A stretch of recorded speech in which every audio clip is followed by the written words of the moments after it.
मेरे प्यारे बच्चों, स्वागत है आपका अपने YouTube चैनल मैथ्स गुरु मेहरा सर में। और मेरे प्यारे बच्चों, अधिकतर बच्चों की प्रॉब्लम रहती है कि वे क्वेश्चन तो कर लेते हैं बट समय पर नहीं कर पाते, उनका समय बहुत ज़्यादा लगता है। यदि आप लोगों के साथ भी ये प्रॉब्लम है तो यह वीडियो केवल आप लोगों के लिए है कि आप लोग अपना समय किस प्रकार बचा पाएंगे। इन क्वेश्चनों को आप बिल्कुल आसानी से कैसे कर पाएंगे, मैं आपको बताऊंगा कि बोट और स्टीम वाले क्वेश्चन आप किस तरीके से कर पाते हैं। दो स्टेप आपको निकालने होंगे। सबसे पहला आपको निकालना है, यहाँ से सबसे पहले आपको निकालना है धारा की दिशा में चाल। धारा की दिशा में चाल क्या है, आप मान लेते हैं x है, और धारा की विपरीत दिशा में सेकंड पॉइंट आपका क्या है, धारा के विपरीत दिशा में, धारा के विपरीत दिशा में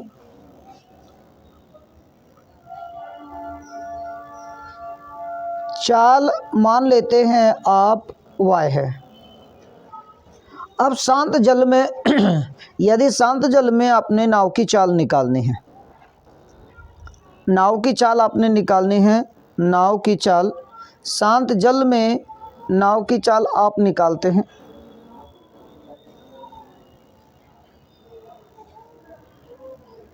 शांत जल में नाव की चाल,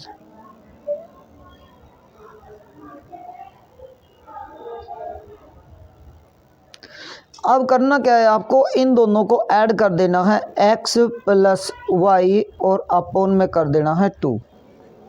यदि शांत जल में नाव की चाल आपने निकालनी है, x प्लस वाई को 2 कर देना है, अर्थात धारा की दिशा में जो चाल निकल के आई है और धारा की विपरीत दिशा में जो चाल निकल के आई है, उन दोनों का योग करके आपको 2 से डिवाइड कर देना है। ये आ जाएगी आपकी शांत जल में नाव की चाल।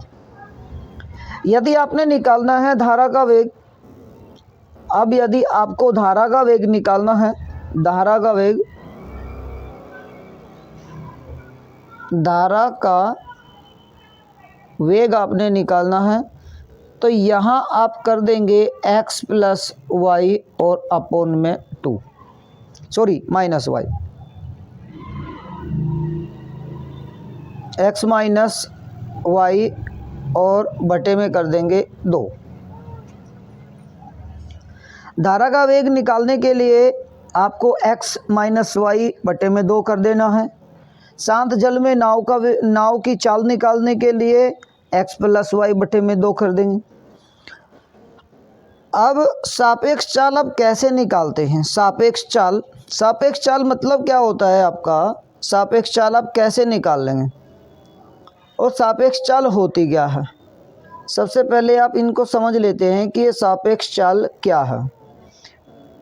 देखो, मैं सापेक्ष चाल की अगर बात करता हूँ, जब आप धारा की दिशा में, जैसे पानी इस साइड में बह रहा है और आपकी बोट भी इस साइड में जा रही है, तो सापेक्ष चाल क्या होगी, सापेक्ष जो चाल हो जाएगी वो जुड़ जाएगी। क्यों? क्योंकि जब नदी के ऊपर नाव रहेगी तो नदी की चाल प्लस नाव की चाल जुड़ जाएगी। और यदि एक विपरीत साइड, नदी के विपरीत दिशा में यदि आप नाव चलाते हैं तो सापेक्ष चाल क्या हो जाएगी, सापेक्ष जो चाल है वो आपकी घट जाएगी। ये पॉइंट आपको याद रखना है। अब हम चलते हैं क्वेश्चन की ओर, क्वेश्चन कर लेते हैं। क्वेश्चन है आपका ये, एक व्यक्ति धारा की दिशा में 16 किलोमीटर प्रति घंटा तथा धारा के विपरीत दिशा में 10 किलोमीटर प्रति घंटा की गति से नाव चला सकता है, तो शांत जल में वह किस गति से नाव चला सकता है। मैंने अभी आपको बताया कि धारा की विपरीत दिशा में चाल और धारा की दिशा में चाल, धारा की दिशा में चाल और विपरीत दिशा में चाल शांत जल में निकालने के लिए, शांत जल में निकालने के लिए शांत जल में चाल निकालने के लिए, शांत जल में चाल निकालने के लिए आपको अभी मैंने बताया x + y अपन में 2 कर लेंगे। और धारा की दिशा में चाल मैंने आपको बताया था x मान लेते हैं और धारा की विपरीत दिशा में y, अर्थात आप इन दोनों को जोड़ेंगे 16 + 10 और अपन में कर लेंगे 2। 16 और 10 हो जाते हैं 26। 26 को जैसे ही आप 2 से डिवाइड करते हैं तो आपका आंसर आ जाता है 13 किलोमीटर प्रति घंटा। तो वह व्यक्ति शांत जल में 13 किलोमीटर प्रति घंटा की गति से नाव चला सकता है। अब यहाँ आपको पेंसिल उठाने की भी आवश्यकता नहीं है। देखते हैं कैसे। हमें पता है विपरीत दिशा में और सेम दिशा में चाल, उन दोनों को आपको जोड़ देना है और 2 से डिवाइड कर देना है। तो 16 और 10 हो जाता है 26 और जैसे ही 26 आप 2 से डिवाइड करते हैं तो 13 आपका आंसर आ जाएगा। तो यहाँ आपको पेंसिल भी उठाने की आवश्यकता नहीं है। इस तरीके से आप इस क्वेश्चन को कर सकते हैं।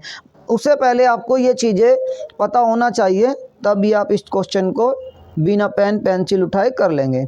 अगला क्वेश्चन है आप लोगों के लिए, एक व्यक्ति धारा की दिशा में 9 किलोमीटर प्रति घंटा तथा धारा के विपरीत दिशा में 6 किलोमीटर प्रति घंटा की गति से नाव चला सकता है, तो शांत जल में वह किस गति से नाव चला सकता है। तो बहुत आसान क्वेश्चन है आप लोगों के लिए। मैंने अभी बताया दिशा में चाल और विपरीत दिशा में चाल, उन दोनों को आप ऐड कर 2 से डिवाइड कर लेंगे। 6 और 9 होता है 15। 15 को जैसे ही आप 2 से डिवाइड करेंगे तो 7.5 किलोमीटर प्रति घंटा की गति से वह नाव चला सकता है शांत जल में। तो इस तरीके से आप इन क्वेश्चन को कर सकते हैं। मैंने अभी बताया कि धारा की दिशा में चाल और विपरीत दिशा में चाल, इन दोनों को जोड़कर अर्थात 9 + 6 अपन करेंगे 2, ये हो जाएगा 15 और 15 के बटे में जब 2 करते हैं तो 7.5 आपका आ जाएगा। तो इसका राइट आंसर हो जाता है आपका फर्स्ट, 7.5 किलोमीटर प्रति घंटा की गति से आप नाव चला सकते हैं। नेक्स्ट क्वेश्चन है आप लोगों के लिए। अगला क्वेश्चन है एक व्यक्ति धारा की दिशा में 4.5 किलोमीटर प्रति घंटा और विपरीत दिशा में 8.5 किलोमीटर प्रति घंटा की गति से नाव चला सकता है, तो धारा का वेग। और मैंने अभी धारा का वेग करने के लिए आपको क्या बताया है कि इन दोनों का अंतर करके आप 2 से डिवाइड कर लेंगे धारा का वेग निकालने के लिए। मैंने अभी बताया है कि धारा की दिशा में और विपरीत दिशा में चाल को यदि आप घटाकर 2 से डिवाइड कर देंगे तो धारा का वेग निकल के आ जाएगा। यदि जोड़कर आप आधा कर देंगे तो शांत जल में नाव की चाल आ जाएगी। तो 14.5 में से 8.5 जैसे ही आप घटा देते हैं तो आंसर आ जाता है 6, है ना। और 6 को जैसे ही आप 2 से डिवाइड कर देते हैं तो 3 किलोमीटर प्रति घंटा की चाल इसकी आ गई है। धारा का वेग आ गया 3 किलोमीटर प्रति घंटा। इस तरीके से आप इन क्वेश्चन को बिना पेंसिल के कर सकते हैं। करना क्या है, आपको पहले क्वेश्चन को समझना है, उसके बाद आप इन क्वेश्चन को आसान तरीके से कर पाएंगे। ठीक है ना। नेक्स्ट क्वेश्चन देख लेते हैं। नेक्स्ट क्वेश्चन है, एक व्यक्ति धारा की दिशा में 30 किलोमीटर की दूरी तथा धारा के विपरीत दिशा में 18 किलोमीटर की दूरी तय करने में प्रत्येक दिशा में 3 घंटे का समय लेती है, तो शांत जल में व्यक्ति की चाल क्या होगी। सबसे पहले आप धारा की दिशा में चाल निकाल लेंगे यहाँ से। तो धारा की दिशा में जैसे ही आप निकालते हैं, धारा की दिशा में यहाँ आप लिख लेते हैं दिशा में। तो जैसे मैं दिशा की बात करता हूँ, 30 किलोमीटर की दूरी करता है 3 घंटे में, अर्थात आ जाता है 10 किलोमीटर प्रति घंटा। और विपरीत दिशा की अगर हम बात करते हैं, विपरीत दिशा में वो कह रहा है कि 18 किलोमीटर। तो 18 को जैसे ही आप 3 से डिवाइड करते हैं तो आ जाता है 6 किलोमीटर प्रति घंटा। तो विपरीत दिशा में चाल आ गई है 6 सॉरी दिशा में चाल आ गई है 10 किलोमीटर प्रति घंटा और विपरीत में आ गई है 6 किलोमीटर प्रति घंटा। तो शांत जल में व्यक्ति की चाल आपको पता है, कैसे निकालते हैं, इन दोनों को जोड़ के हाफ कर देंगे, 10 और 6 16 हो जाएगा, 16 का हाफ हो जाएगा 8, अर्थात शांत जल में व्यक्ति की चाल आ जाएगी 8 किलोमीटर प्रति घंटा। इस तरीके से आप इन क्वेश्चनों को बिना पेंसिल उठाए कर सकते हैं। तो मैंने अभी बताया है, अगर यदि आपने शांत जल में चाल निकालनी है तो इन दो विपरीत दिशा में चाल और सेम दिशा में चाल, उन दोनों को जोड़कर आप हाफ कर देंगे। तो जैसे ये 10 हो गया है और 6 आ गया है, 10 और 6 16, 16 का आधा होता है 8, अर्थात आ जाता है आपका 8 किलोमीटर प्रति घंटा। अगला क्वेश्चन देख लेते हैं। अगला क्वेश्चन है, एक व्यक्ति धारा की दिशा में 1 किलोमीटर की दूरी 10 मिनट में और 2 किलोमीटर की दूरी 40 मिनट में तय करता है, तो शांत जल में व्यक्ति की चाल बतानी है क्या है। तो सबसे पहले आप दिशा में चाल निकाल लेते हैं। तो दिशा में चाल कैसे निकालेंगे आप, दिशा में है ना, दिशा में चाल आप निकालते हैं कैसे, 1 किलोमीटर को आप किससे डिवाइड कर लेंगे, 10 से, और किलोमीटर ये घंटा है ना 10 किलोमीटर, तो 60 से आप डिवाइड कर देंगे, अर्थात ये डिवाइड जब आप इसके बटे में 60 करेंगे तो ऊपर आ जाएगा, अर्थात ये आ गया 6 किलोमीटर प्रति घंटा। अब विपरीत की अगर हम बात करते हैं विपरीत दिशा में, तो विपरीत दिशा में आप किस तरीके से करेंगे, वही आपका आ गया है कि 2 किलोमीटर की दूरी कितने में, 40 में, और यहाँ भी अभी आप 60 से डिवाइड कर लेंगे, 2 से डिवाइड करेंगे 20 बार और 20 से 60 को डिवाइड करेंगे आप 3 बार। अब विपरीत दिशा में आ गई है चाल 3 किलोमीटर प्रति घंटा और दिशा में चाल आ गई है 6 किलोमीटर प्रति घंटा। आप यदि व्यक्ति की शांत जल में चाल निकालना चाहते हैं तो दोनों को जोड़कर हाफ कर देंगे। तो 6 और 3 हो गया 9, 9 का हाफ होता है 4.5, तो आ जाएगा फर्स्ट ऑप्शन इसका राइट, 4.5 किलोमीटर प्रति घंटा। यदि यहाँ पे आपको निकालनी है धारा का वेग, तो धारा का वेग आपका हो जाता है 6 में से आप 3 को लेस करेंगे, 3 आ जाएगा, और 3 को जैसे ही आप 2 से डिवाइड करते हैं तो आ जाता है 1/2 किलोमीटर प्रति घंटा। इस तरीके से आप इन क्वेश्चनों को बिल्कुल आसानी से कर सकते हैं। अगला क्वेश्चन देख लेते हैं। क्वेश्चन है आपका, एक नाव धारा की दिशा में 24 किलोमीटर दूर जाने में 6 घंटे का समय लेती है और वापस आने में 8 घंटे का। तो दिशा की अगर हम बात करते हैं, दिशा में अगर हम दिशा की बात करते हैं, दिशा में चाल, तो क्या कर लेंगे आप यहाँ दिशा में करेंगे 24 को आप कितना समय लेते हैं, 6 घंटे, तो 6 से डिवाइड कर लेंगे, 6 चौक 24 अर्थात 4 किलोमीटर प्रति घंटा आ गई है। उसके बाद 8 घंटे में वो वापस आता है, अर्थात विपरीत दिशा की बात करते हैं, विपरीत दिशा। तो विपरीत दिशा में आ जाता है 24 किलोमीटर की दूरी को 8 घंटे में 8 से डिवाइड करेंगे तो 3 आ जाएगा, 3 किलोमीटर प्रति घंटा। अब क्या निकालना है, नाव की चाल तथा धारा का वेग, एक बार तो जोड़ के हाफ कर देंगे, 7 यानी 4 और 3 7, 7 का आधा हो जाता है 3.5।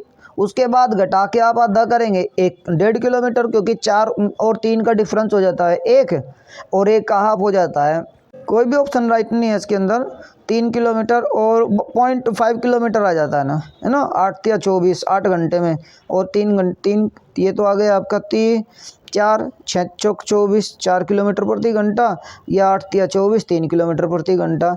जोड़ेंगे तो आ जाएगा 7 यानी 3.5 आ जाएगा, घटाएंगे तो आ जाएगा 1, अर्थात 1/2 किलोमीटर प्रति घंटा। कोई भी राइट ऑप्शन नहीं है, तो यहाँ आप कर लेते हैं इसको फर्स्ट राइट बना लेते हैं, 3.5 किलोमीटर और 1 किलोमीटर प्रति घंटा, तो ऑप्शन नंबर फर्स्ट आप इसे राइट कर लेंगे। नेक्स्ट क्वेश्चन देख लेते हैं। क्वेश्चन है आपका, एक नाव धारा के अनुकूल 30 किलोमीटर जाने में 2 सही 1/2 घंटे का और वापस आने में 3 सही 3/4 घंटे का समय लेती है, तो शांत जल में नाव की चाल, वही आप कर लेते हैं दिशा में चाल। सबसे पहले दिशा कर लेते हैं, दिशा में कितना समय लेती है, दिशा में चाल क्या है उसकी, तो कर लेते हैं 30, और 30 को आप डिवाइड करेंगे 2.5 को आप 5/2 कह सकते हैं, 5/2 2, 5 से डिवाइड करेंगे 6 और दूनी 12, अर्थात 12 किलोमीटर प्रति घंटा इसकी चाल यहाँ से आ जाती है। उसके बाद विपरीत दिशा की अगर हम बात करते हैं, विपरीत दिशा,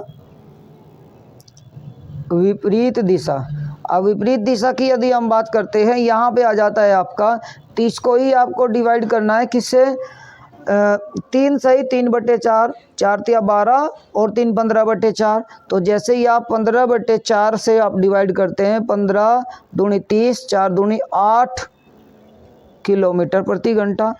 अब यहाँ आप कर लेंगे शांत जल में यदि आपको नाव की चाल निकालनी है तो 12 और 8 20, और 20 का जब आप हाफ करते हैं तो 10 किलोमीटर प्रति घंटा आपका आंसर आ जाएगा। उसके बाद नेक्स्ट क्वेश्चन है आपका कि दो स्थानों के बीच की दूरी 108 किलोमीटर है।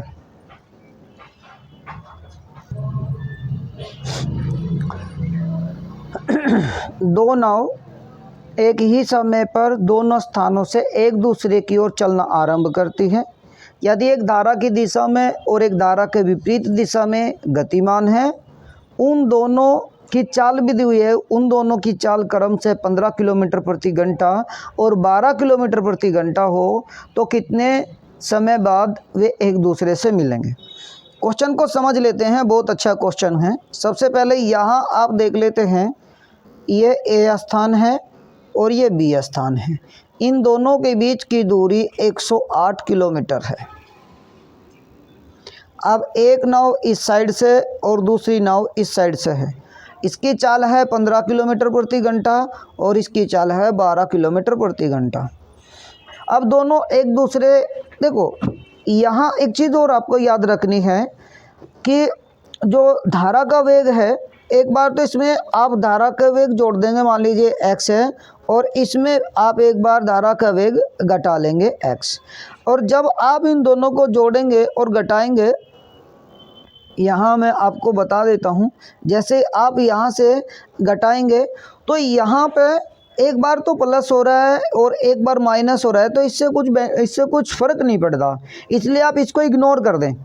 ऐसे क्वेश्चन में धारा का वेग कोई मायने नहीं रखता, क्योंकि एक बार जुड़ेगा एक बार घटेगा, उस पर कोई फ़र्क नहीं पड़ने वाला है। तो यहाँ से आप क्या कर लेते हैं, 15 और 12 आप इन्हें जोड़ लेते हैं, सापेक्ष चाल हो जाती है 27। तो जैसे ही आप 108 को 27 से डिवाइड करते हैं तो आ जाता है 4, अर्थात 4 घंटे के बाद वे नाव एक दूसरे से मिल पाएंगे। इस तरीके से आप कर लेंगे। तो 4 घंटे के बाद वे नाव एक दूसरे से मिल पाएंगे। इस तरीके से हम इन क्वेश्चनों को कर लेते हैं। तो उम्मीद करता हूँ कि ये क्वेश्चन आप लोगों के अच्छे से समझ में आ गए होंगे। और यदि आप लोगों को यह वीडियो थोड़ी भी हेल्पफुल लगी है तो आप इस वीडियो को अपने दोस्तों में शेयर कर दीजिएगा। और जिसने अभी तक हमारे चैनल को सब्सक्राइब नहीं किया तो वो चैनल को सब्सक्राइब कर ले, ताकि आप लोगों को वीडियो का नोटिफिकेशन सबसे पहले पहुंच जाए। तो धन्यवाद दोस्तों, अंत तक बने रहने के लिए।